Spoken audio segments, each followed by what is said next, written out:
My parameter. Control is the most broken isekai cheat skill.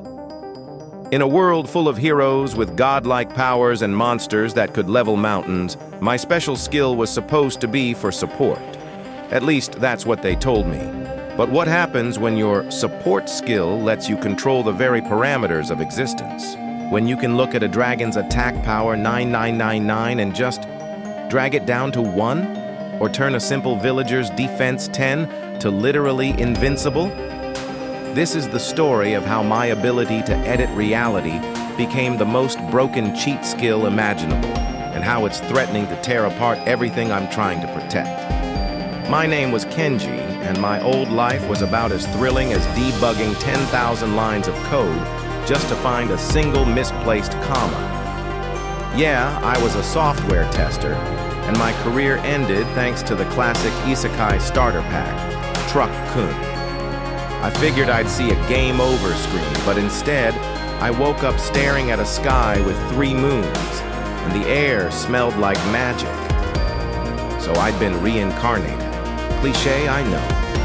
But in this new world of swords and sorcery, there was no grand prophecy waiting for me.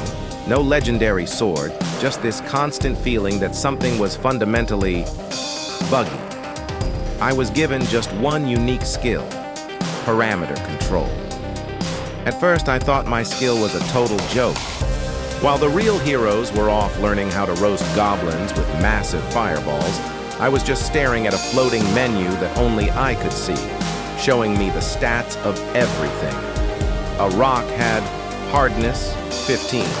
A tree had durability, 50. It felt completely useless, like being given admin access to a game you have no clue how to play.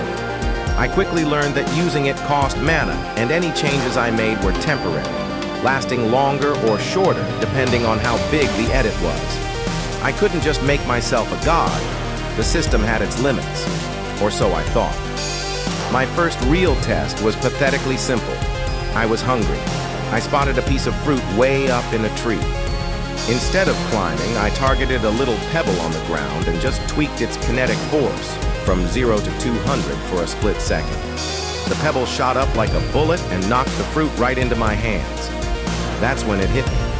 I didn't need to be strong. I just needed to be creative. I eventually found my way to a quiet little village on the edge of the frontier. They were good, kind people, and completely, utterly unprepared for the disaster that was stampeding their way. A scout came sprinting back into town, his face pale with terror, screaming about a stampede. And not just any stampede. A horde of crimson-horned bulls, level 40 beasts famous for their impenetrable hides and unstoppable charge. The village's handful of guards were barely level 10. This wasn't a fight. It was a death sentence. Panic just exploded. People were screaming, grabbing their kids, running for their lives even though there was nowhere to go. The ground itself started to shake. There was no time to call for an army, no hero to pray for. There was only me, a guy whose greatest skill used to be finding bugs in accounting software. As the first wave of crimson bulls crested the hill, I didn't even think about drawing a sword. I just opened my menu. The lead bull was a massive level 45 monster. Its status read Aggression 100-100. With a mental flick of the wrist, I dragged that number all the way down to 0. The beast skidded to a halt, its furious red eyes going blank.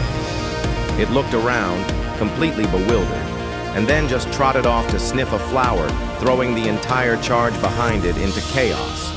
The stampede instantly became a confused, clumsy mob.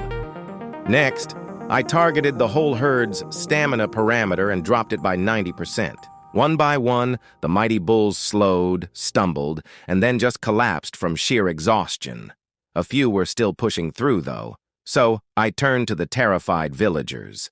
I couldn't make them fighters, but I could make them untouchable. I cranked every single villager's agility and evasion stats to the max. All of a sudden, these simple farmers and blacksmiths were moving with this impossible grace, effortlessly sidestepping the tired, stumbling monsters and herding them away from their homes. Not a single person got hurt. The village was safe. They were calling me a hero. a mysterious sage with some kind of unfathomable power.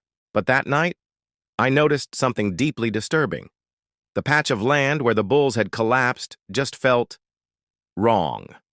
The air shimmered in a weird way, and when I dropped a cup, it fell sideways instead of down. The bull whose aggression I'd zeroed out was still chewing on flowers, but its entire body was flickering, occasionally turning inside out with a sick visual glitch.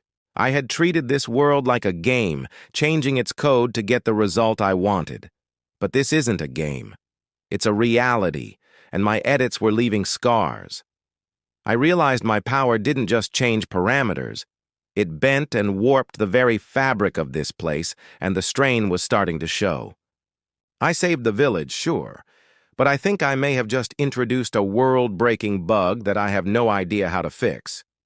I was given the most broken cheat skill imaginable, the power to rewrite the rules of the world on a whim. I used it to become a hero, saving hundreds of innocent people with a few clever lines of code. But that power has a terrifying cost. With every parameter I control, I risk a catastrophic system failure, a blue screen of death for reality itself. So the question isn't about whether I can save this world anymore. It's about whether I'm going to be the one who ultimately breaks it. And what happens when the gods, or whatever passes for this world's developers, notice my little debugging sessions? Well, that's a story for part 2. If you want to see what other bugs I find in this world's source code, make sure to hit that like button and subscribe so you don't miss what happens next.